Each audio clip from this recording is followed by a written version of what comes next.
Doy la bienvenida oficial, a Espresso Italiano.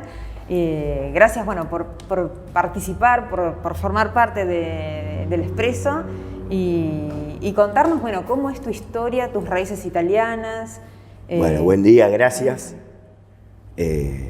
Contento de estar en Espresso Italiano. Y los orígenes son italianos. Mis padres inmigrantes que vinieron en la década del 60 a la Argentina. De manera distinta, ellos no se conocían allá, sino que se conocieron acá, ya eran adolescentes, y un poco por distintos motivos los dos vinieron por con distintos sus familias. motivos, por parte de mi madre, ellos eran de la provincia de Avellino, los dos, casualmente, de distintos pueblos, uno de Lacedonia y el otro de Gesualdo.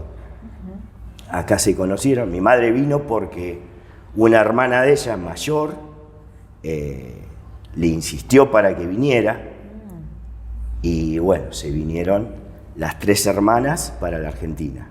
Otros hermanos fueron a parar a distintos países, uno fue a Venezuela y el otro fue a Estados Unidos, y por parte de mi padre vinieron todos los hermanos juntos a mis abuelos y se establecieron todos en la zona sur de la provincia, digamos, en Monte Grande. Y ahí se conocieron. O sea, ellos cuando llegaron tenían, eran adolescentes, tendrían 14, no sé. Mi padre es el menor de los hermanos, él tendría 17, 18 años y mi madre 16 años. O sea que ya venían con sus raíces muy aferradas, sí, sus ellos tradiciones. Nacieron, crecieron, hicieron toda su adolescencia, casi. Sus estudios, sí. Sus estudios, si bien eran estudios por ahí básicos, en esa época, hicieron todo un primario completo allá, y se establecieron acá. Mirá. Se establecieron acá buscando la América, como se decía en ese momento. Sí. Así que O sea que en tu caso lo viviste muy de cerca, sí. Ellos mantuvieron, a lo largo de la vida, tradiciones. Sí, la tradición italiana era latente todos los días. Claro. No sé si ellos hablaban algún dialecto o hablaban italiano. Hablaban italiano, si bien yo no agarré más esa parte entre ellos de hablar en italiano, sino que yo lo vivía más con mis tíos. Ajá. En la juntada de mis tíos, porque obviamente la gran mayoría eran italianos, eran barrio de italianos, entonces cuando íbamos a comer un domingo a la casa de una tía, por ejemplo, venían distintos amigos. Y ahí sí era un cruce de dialectos importante porque era algo a veces casi inentendible. Mirá, claro. Porque era muy típico de los pueblos cambiar, como acá se cambia por ahí, el cordobés tiene su tonalidad, el salteño, el norte, sí, exacto. Y ahí era un importante tratar de entender una palabra. Muchas veces ni siquiera mi madre o mi padre podían llegar a entender cuando hablaban por ahí en calabrés, en siciliano, y era... Sí. Uno era chico y uno lo vivió todo eso, vivió todas las tradiciones. Claro. Todas las tradiciones. Esto en cuanto a la gastronomía y no sé si con el tema del catolicismo o de la religión, si eso estaba marcado. Sí, no era tan marcado por ahí, pero había una creencia religiosa católica. Yo me acuerdo que para diciembre, para el Día de la Virgen, se hacía toda una peregrinación hasta una capilla que había, y era casi toda la comunidad italiana. Mirá, claro. Y se desfilaba con la ropa típica que por ahí uno podía ver en una transmisión de la RAI, por ejemplo, toda esa vestimenta colorida, y se hacía toda una peregrinación, y después se terminaba con fuegos artificiales, y era todo impulsado en un 80-90% por la comunidad italiana. Si bien había españoles, que eran los dos que por ahí eran mayor cantidad, los italianos siempre fueron mayoría, siempre. Y en esto de la gastronomía, no sé si vos veías, a tu mamá o a tus tías, ¿quién fue el que vos tenías más presente, cuando eras chico, esto de verla cocinar a tu mamá? Mi madre no era por ahí de lo dulce, pero era despertarme a la mañana un domingo con la radio. En esa época yo me acuerdo que había una radio que se llamaba Italianísima, y era despertarme el domingo, era clásico pastas caseras y escuchar la música de fondo, las canzonetas napolitanas, no sé, Pavarotti, y verla a mi mamá amasando. La tradición era esa, era el fin de semana, era sábado era pizza y domingo era pastas caseras. O sea, no existía el asado, por decirlo así, como por ahí para otros era el fin de semana o era el domingo, era el asado del domingo, para nosotros era la pasta casera. La pasta casera y bueno, y siempre por ahí juntándonos con tíos o yendo a comer a otro lado, pero por ese lado, por ahí uno vivió más la gastronomía, no tanto de dulce, porque no era de elaborar tantas cosas dulces mi madre, era más que nada de lo salado. Claro. Pero uno vivió eso. Y de comidas elaboradas, ¿no? Con tucos, bueno, me imagino todo. Y la tradición de hacer la salsa casera nosotros, eso era algo que era 1 o 2 veces al año, pasar casi un fin de semana entero elaborando la salsa casera para todo el año.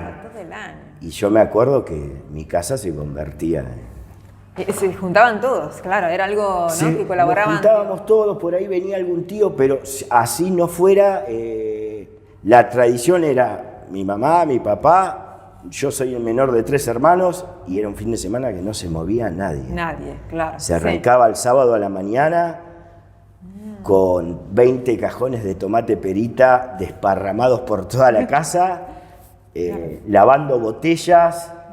Y nada, cortando tomate, cocinando tomate, uno tiene todo eso. Todo el proceso, claro. Todo el proceso.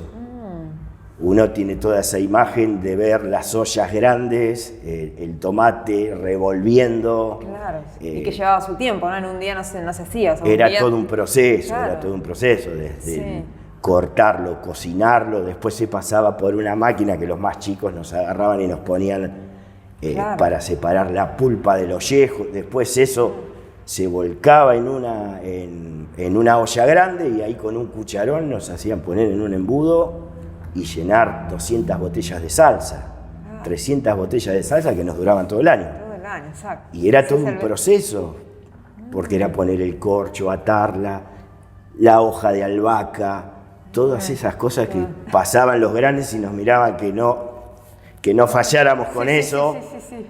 Y bueno, después era cocinar esas botellas para pasteurizarlas en los clásicos tambores de 200 litros y dejarlo ahí toda la noche, que baje la temperatura, y recién al otro día era sacarlas, secarlas, ver que estuvieran bien las botellas y recién ahí guardarlas y tener salsa todo el año. Exacto. Y era todo un proceso. Y otras conservas, no sé si con berenjenas o por ahí, con ese tipo de conservas, ¿no? Que también... Sí, la tradición yo no era tanto de la berenjena, pero yo me acuerdo de verla a mi mamá con, no sé, 10 kilos de berenjena, haciendo berenjena a la vinagreta, berenjena al escabeche, morrones, ajíes. Se aprovechaban todo. Se aprovechaba todo, venían de por ahí de... Sí, de esa cultura, ¿no? También de aprovechar los productos. De aprovechar naturales. todo, de cierta escasez también por lo que vivieron, por la etapa que les tocó vivir. Entonces no desaprovechaban nada y buscaban la manera de hacer todo. Claro. Que por ahí eso ahora con el paso del tiempo se perdió. Antes era típico que las mujeres las veía y se juntaban y se dedicaban a cocinar. Y la verdad que esos sabores son increíbles, pero bueno, se fue perdiendo a lo paso del tiempo. Uno trata de mantener la cultura viva, digamos, pero es complicado muchas veces con el trajín diario y nada. Pero sí, se vivió mucho, siempre la gastronomía y la música siempre presente. Claro. Y creo que uno de ahí, de verla por ahí a mi mamá cocinar y de que me pida que por ahí la ayude, y muchas veces revisando viejos recetarios que tenía, nada, creo que ahí uno le fue gustando de a poco. Nunca me gustó tanto lo salado, era más que nada lo dulce, y bueno, y ahí fui probando, nada, con el paso del tiempo uno va elaborando una cosa, la otra, y quedó ahí, quedó latente hasta que un día surgió y me dediqué de pleno. Claro, justamente estamos en Suquerino, hoy el Expreso salió un poco y venimos acá puntualmente que, bueno, es una forma, ¿no? Como vos decís, de mantener, digo, las tradiciones o la gastronomía, bueno, ya lo dice todo el nombre, ¿no? Suquerino. Sí. ¿Y cómo fue este paso a paso o este descubrimiento, digo, en vos en la gastronomía, porque no te dedicabas, digo, a... No me dedicaba, si bien este en casa mi padre era metalúrgico, después que cerró una fábrica, él puso un taller de herrería, todos mis tíos tenían un oficio, el que no era calderista era zapatero, el que no era zapatero, bueno, mi papá le tocó ser herrero y uno creció con todo, si bien él falleció cuando yo era chico, quedó el taller, mis hermanos mayores se dedicaron a eso y uno creció en un ámbito totalmente distinto, digamos, nada que ver. Sí. Pero siempre por ahí me gustó la gastronomía, siempre me gustó por ahí la pastelería, la parte de panes, de bollería, y nada, uno iba haciendo cosas de a poco, probando, leyendo recetas, en el rato libre que uno por ahí tenía. Uno se dedicaba al taller, después a los amigos. Despuntabas con alguna torta. Nada, y uno aparecía por ahí con unas galletas o con un budín y todo eso. Con un postre. ¿Quién hizo esto? Nada, y bueno, hasta que me gustó cada vez más y alternaba un poco de herrería y un poco de la pastelería. Y fui aprendiendo de a poco, leyendo y a prueba y error, hasta que, bueno, me terminé capacitando de manera profesional como para poder dedicarme de pleno. Exacto, sí. Y siempre con la idea de, bueno, de algún día poder tener mi propio negocio. Sí, que es el sueño de todos. Es el sueño de todos, obviamente. Sí. Y además que digo, te animaste a hacerlo en plena pandemia, o sea, porque ustedes abrieron, ¿no? El año pasado. Sí. En el mes de octubre. Nosotros abrimos en octubre, si bien ya veníamos con mi mujer, la verdadera cabeza de querer formar esto fue mi señora, realmente. Ella vino con la idea y muchas veces uno tiene el miedo propio de encarar un proyecto que por ahí no sabe cómo le va a ir. Sí, lo que implicaba también el contexto, ¿no? Lo que implicaba el contexto, ya lo habíamos frenado en el año, creo que 2018, íbamos a encarar esto y por los avatares del país y por, bueno, los problemas que hay y que tenemos, tuvimos que decidir postergarlo hasta que en el año 2019, en junio del 2019, empezamos a buscar un local, ya fue tomando forma, ya lo tomamos más en serio. Y bueno. Sí, ya pensando una imagen, ¿no? Pensando una imagen, encontrar un local acorde, uno buscaba algo lindo, más chico por familiar, ahí.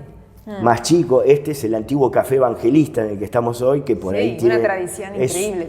Es una tradición en Necochea, y bueno, uno por ahí no quería algo tan grande. Uno es algo chico como para probar, para ver, para empezar, y bueno, en el caso de ir bien, tratar, pero bueno, se fue dando de a poco hasta que lo empezamos a armar, conseguimos el local, teníamos la idea, la temática, y nos encontramos justo con un cambio de gobierno municipal que nos demoró un poco con la habilitación, porque ya para diciembre del 2019 teníamos todo armado para arrancar, para alargar, pero bueno, justo se dio esa transición, y cuando ya estábamos en marzo, después de todo ese periodo, para arrancar, bueno, vino lo que estamos viviendo hoy todavía, que nadie esperaba, que era una pandemia, y se estiró con el paso del tiempo, hasta que el 3 de octubre pudimos abrir,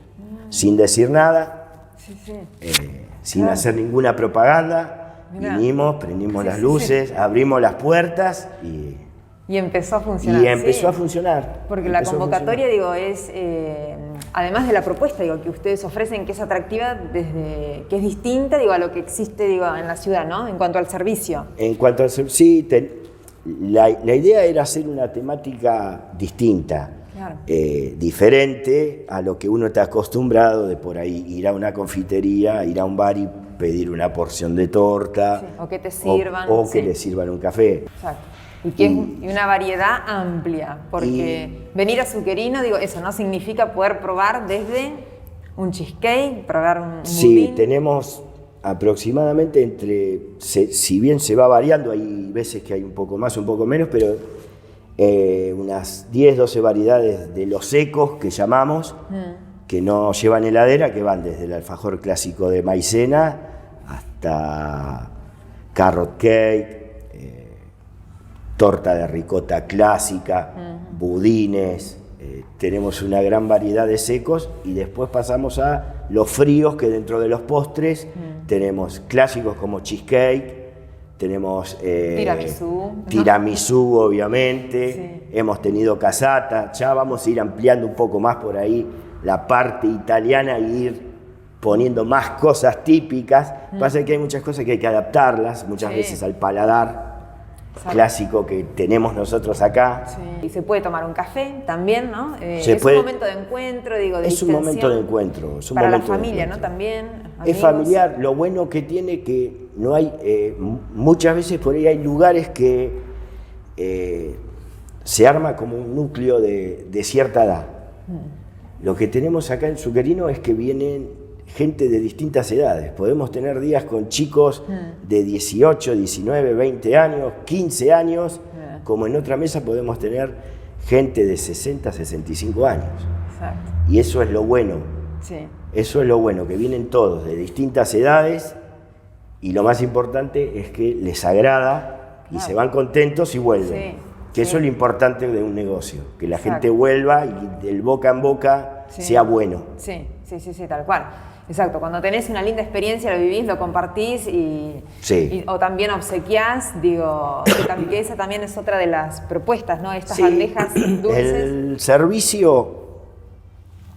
El servicio es con un café a elección, si es que querés un café, si no tenés jugo exprimido, o té, y la pastelería que vos quieras probar. Después tenemos las opciones de las picadas dulces, de las dolce piccolo, de distintos formatos, que la gente puede venir y comprar, llevarse o comprar la porción que quiera consumir. Exacto. Pero por lo general una picada son las cosas que más salen porque la gente puede llegar a probar distintas variedades de cosas. Exacto. Eso es lo bueno. Sí. Entonces prueba por ahí un tiramisú, como prueba un scone, como prueba un postre brownie o un balcarce, y bueno, eso es lo bueno. Claro. Eso es lo bueno de las picadas.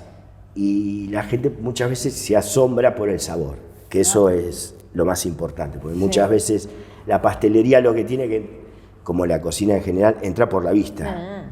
Total. Pero muchas veces lo visual no se traslada al paladar. Y a lo que uno apunta es que quede el sabor de lo que uno consume en el paladar, que uno tenga ese recuerdo de qué rico que estaba esto que comí acá. Sí. Y eso es a lo que uno apunta, por eso uno hace una pastelería más artesanal, más clásica y más antigua, que por ahí lleva más tiempo de elaboración, pero el resultado final siempre se traslada al sabor. Y si yo te menciono, bueno, no sé, Italia, o qué significa para vos cuando... Y mis padres italianos, yo todavía no tuve la suerte de poder viajar a Italia, es algo pendiente que tengo, que voy a hacer seguramente, y conocer el pueblo donde ellos crecieron, pero uno creció toda la adolescencia, era como estar en Italia, en Argentina, porque lo que tenían los inmigrantes que se agrupaban en mi barrio éramos, no sé, un 80% de italianos y un 20% de españoles. Y uno vivía la cultura italiana como si estuviera en Italia, casi. Claro. Uno vivió las tradiciones, vivía la música, era 50% Argentina, 50% Italia. Es algo que uno lo lleva en la sangre. Claro, Es algo que uno lo lleva en la sangre desde las fiestas que uno vivía en Navidad, en Año Nuevo, que era la mesa grande, los abuelos, los tíos, y era la bandera argentina y la bandera de Italia. Claro. Y era Italia presente siempre. Y nada, uno creció con la cultura italiana.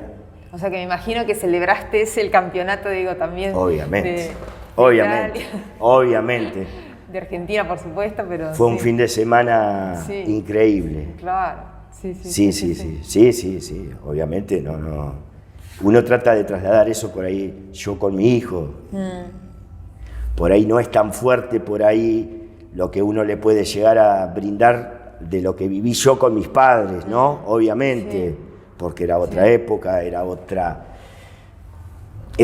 fuerza italiana que había por ahí en el barrio que uno salía y escuchaba a los italianos hablar. O sea, no es que uno vivió en un barrio, no solamente en un barrio, era un gran porcentaje donde uno iba, por ahí en la provincia de Buenos Aires, eran todos hijos de inmigrantes, italianos, españoles, de distintas naciones, pero el italiano siempre prevaleció y uno tiene esa cultura en la sangre que nada, uno no se da cuenta, pero va por la calle y va tarareando una tarantela. Claro, Es así. Sí. O por ahí surge una palabra, ¿no? O una palabra. O sea, y por ahí todos los amigos que tengo, la gran mayoría son también hijos de italianos que vinieron a la Argentina, y el que no es hijo directo, por ahí el abuelo vino, los abuelos vinieron, y tienen también esa cultura italiana. Que se vive, que es fuerte, la verdad que es fuerte, es muy fuerte. Sí. Y no por cualquier cosa que te dicen Tano, así que lo tenés. Es que era complicado en el barrio, éramos todos, era salir y levantar la mano, Tano, todos Tano. Si no era Tano era gallego, pero el 80% era Tano, y sí. Claro. Sí, uno nació con la cultura, con la música italiana, con la comida típica, con las costumbres clásicas, arraigadas. Es algo que es algo que uno ya lo lleva en la sangre. Lleva en la sangre. Es así. Así que bueno, muchísimas gracias. No, por favor. Por haber participado acá de Expreso, bueno, contarnos toda tu historia y bueno, invitar por supuesto a todos los oyentes por favor. a que visiten Zuccherino, que sin lugar a duda no se van a arrepentir.